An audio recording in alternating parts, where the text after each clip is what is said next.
ever heard of sopa seca? Have you ever really heard of pasta with Mexican? Because I hadn't, but that's what this is, and it's super delicious. Step into my kitchen, I'm gonna show you how to make it, and it's so fast.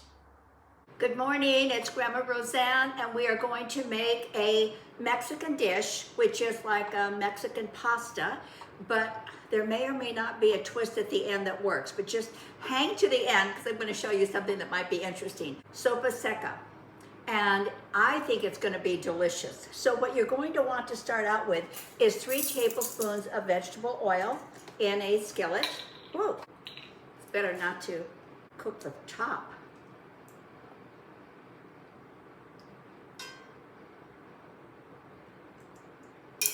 And then we're going to want 8 ounces of FIDEOS. Now that is a very, very thin pasta, very, very short. If you don't have this or you can't find it, just use like angel hair and just break it into little pieces and it'll be just fine.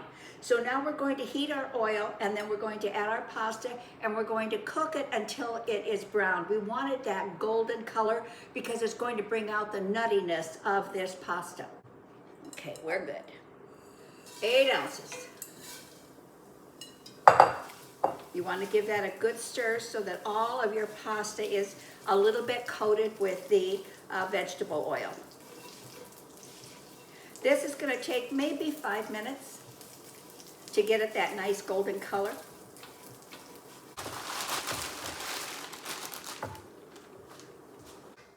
So we will make best use of our time.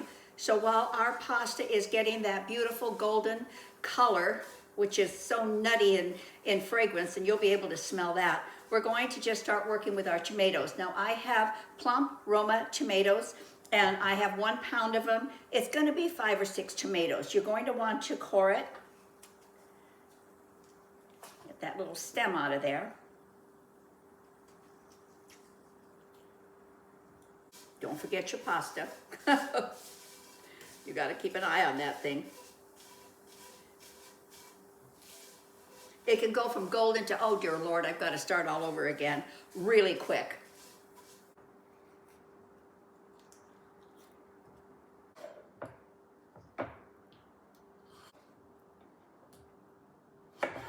Okay, tomatoes are good to go. And our pasta here is golden and beautiful, and we are just going to put that into another dish.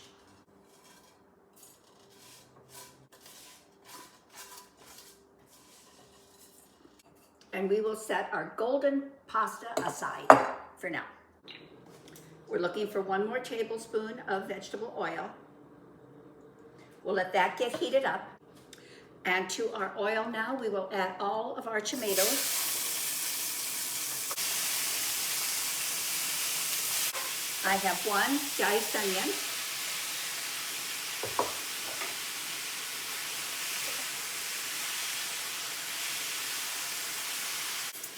And 3 minced garlic cloves. Now I do mine ahead, so I know 3 cloves is just about 3 teaspoons.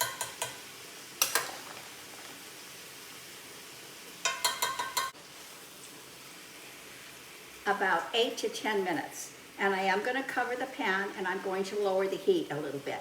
So it'll be like just on a medium, a little bit lower than medium. If you weren't hungry when you started this, you're going to be hungry now because man, does this smell good.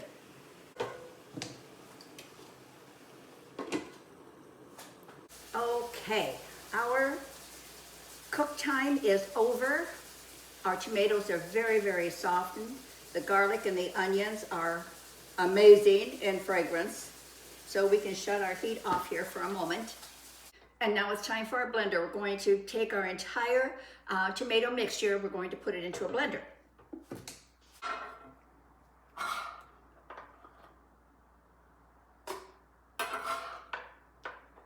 My word, you guys, this smells so incredibly good. Now to our blender, we're going to add 2 cups of water.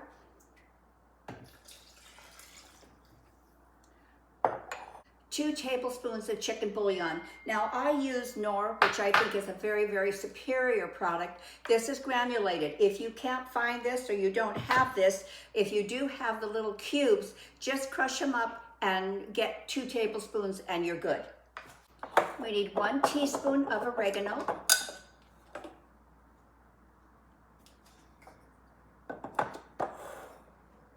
A half a teaspoon of salt and a half a teaspoon of pepper.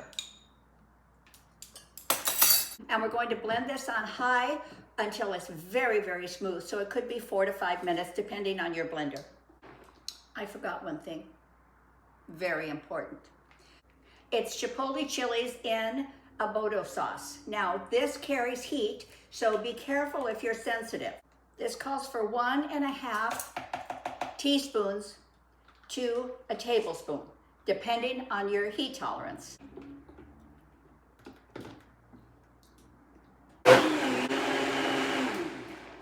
Now my recommendation, and I do this because I am sensitive to the heat, I would suggest at this point take a little bit of a taste of it.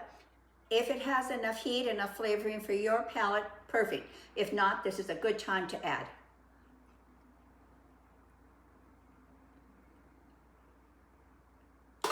That's plenty for me.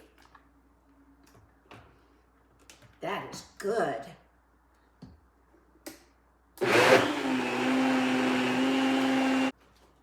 Now, as far as these little chipotles, they come in a small can, but anything I ever make calls for 1 tablespoon, a half a tablespoon, a teaspoon, and then what do you do with the rest of it? So what I do is put it in a little bag and I freeze it. When I need it, like right now, it defrosts like in a couple of minutes, and then I can take out the portion, and I'm not throwing all of this good chili away because I don't use it that frequently. Good idea? Good idea. Now we will transfer to our bowl because we do want 5 cups. And we have 5 cups. That's perfect.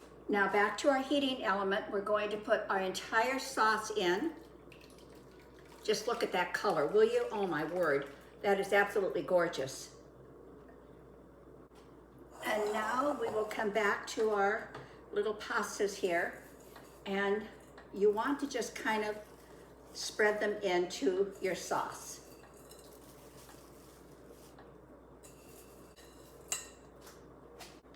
We'll stir them in. We want to make sure they're not sticking together. They shouldn't, because you've got oil in there as well, but just doubly sure. I'm bringing this up to a boil and then down to a low simmer. All right, now I'm reducing to a low simmer. I'm going to cover this once again, and then it'll simmer for 20 to 25 minutes. In that amount of time, it's going to thicken up because your pasta is going to screw the starch. It's going to absorb all of the fluids of this beautiful sauce that we just made. Now, in between that 20 to 25 minutes, be sure you get in there occasionally and stir it. Make sure your heat isn't too hot. You don't want to lose this at this stage of the game because we're so close to eating. You just want to make sure those noodles are cooked. Oh my goodness, they have absorbed all of that liquid we put in. Okay, I'm going to show you how to plate it. We will put a nice portion on our plate.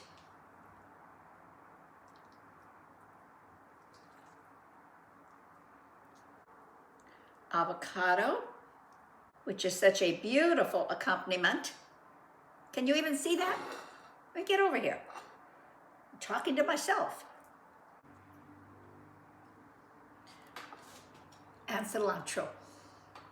Now, I would put crema over this. I'm not sure if you're familiar with this product. It's just like a sour cream, so you can substitute with sour cream for that. But the crema is really, really a nice. It's a very flavorful. It's a little bit more liquidy than sour cream. I checked my expiration date. I can't use it beyond my time, but normally I would do that. So here we are. Now time for our taste.